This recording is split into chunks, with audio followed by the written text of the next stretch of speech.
Alright guys, so this camera, I have it kind of set up on like a bunch of different things.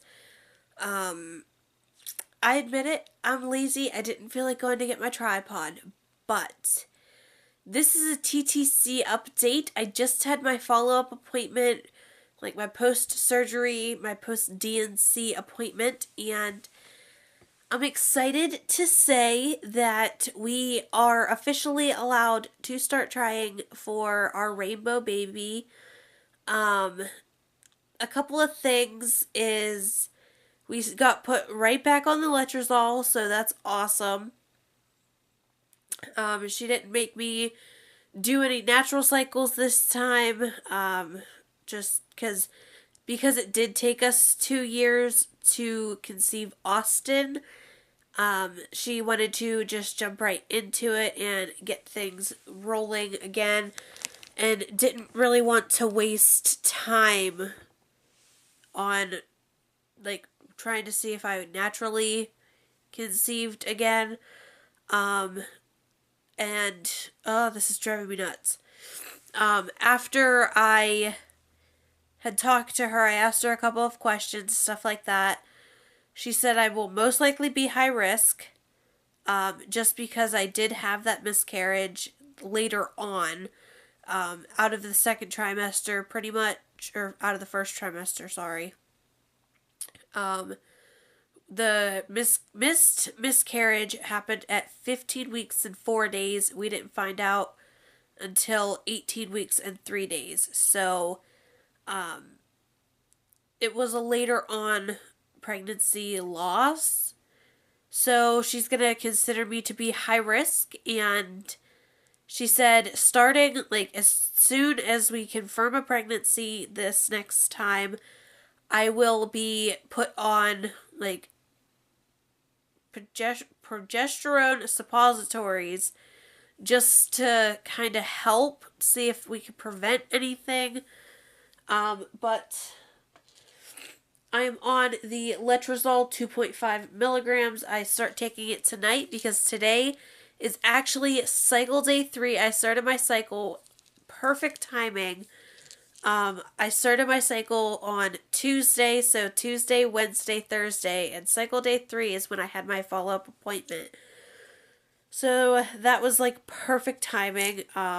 These, I haven't taken them yet, but I take one every day for 5 days. And then I'm going to finish off this bottle because I don't have many left. But the VitaFusion prenatal gummies. So I'm gonna continue taking that, and then I'm gonna stop that whenever I finish that bottle, and then I'm gonna start taking the Spring Valley Prenatals multivitamin with folic acid. I'm gonna start taking these once that bottle of the gummies is gone. And this was just a heck of a lot cheaper, so I decided while we are trying to get pregnant, I'll take these. And when I am pregnant, then I'll take the gummies. So that is staying up there till I finish that bottle, which will be here probably around the time that I finish the letrozole. So I'm very excited, very hopeful, and fingers crossed that it doesn't take as long to get our rainbow baby as it did to get Austin. Now, I asked her if they had found anything abnormal with Austin when they sent him off to the lab, or them off to the lab to be tested to see if anything went wrong. They checked for chromosomal like imbalances or like defects, and those came back fine. There was no kind of infection. The placenta and the umbilical cord had all attached and formed perfectly, so she's calling it a fluke. She doesn't know what happened, why it happened, but all we know is it did happen. So we will be put on the suppositories. She said usually they make you like wait 2 to 3 miscarriages in until they start you or even consider starting you on the progesterone suppositories. But since we had now 2 hurdles instead of just the infertility, we now have infertility and carrying a pregnancy. So she wanted to just go ahead and, like, as soon as we get a confirmed pregnancy, she's going to start me on the progesterone suppositories, and hopefully that will help and make baby stronger. But for now, it's a waiting game. Now we try, and just fingers crossed that it doesn't take too long to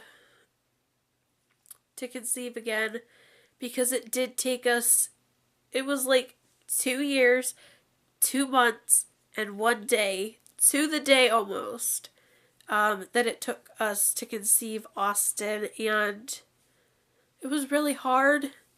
I don't wish infertility on anyone, nor a miscarriage of any kind, but, I mean, she said that 99% of women experience miscarriages some point in their life.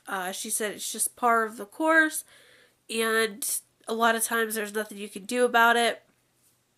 But she did say she is very hopeful, I guess, for this next pregnancy, just because what she thinks is my body wasn't, like, ready. And that, like, since that was my first pregnancy, my body, it knew what to do, but it didn't, in a way. So she thinks that this time it'll be easier and much better, and fingers crossed that we get our rainbow baby. And yeah, so that's it for this TTC update. I hope you guys enjoyed. Give this video a big thumbs up for rainbow babies. If you have any questions or comments, just leave them down in the comment section. I'll be sure to answer you guys. And over on my Facebook page, I constantly post over there. So if you guys would like to go and request to be added into that group, I'd love to have you guys. And be sure to subscribe for more TTC updates and just to follow my journey and stuff like that. So that's it. I will see you guys all next time. Bye.